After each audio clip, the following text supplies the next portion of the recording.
What if one pharaoh beat an empire, with a hired army and a comeback plan 200 years in the making? I'm talking about Psamtik I, Psammeticus, who turned a fractured Egypt into a powerhouse again. It's around 664 BCE. Assyria looms over the Near East. Egypt's split by local warlords. The throne's more of a suggestion than a seat. Psamtik rises from Sais in the Delta, brings in Greek mercenaries, brings in Carian mercenaries, the shock troops of their day. With silver strategy and timing, he squeezes out rival princes, nudges Assyrian influence aside, and unifies the country by 656 BCE. His flex isn't just military. He revives old-school Egypt on purpose. Art, language, so the future feels like the glorious past. That's the Saite Renaissance.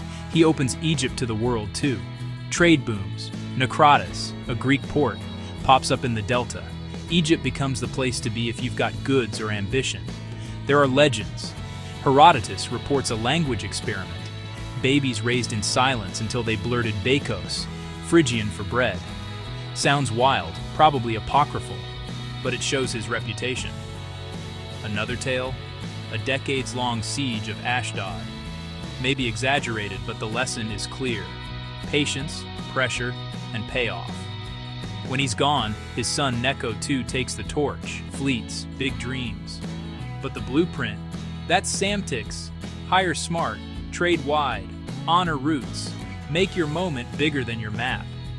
So could one ruler reboot a civilization? Psamtik I did, by mixing old-school identity with a next-level strategy.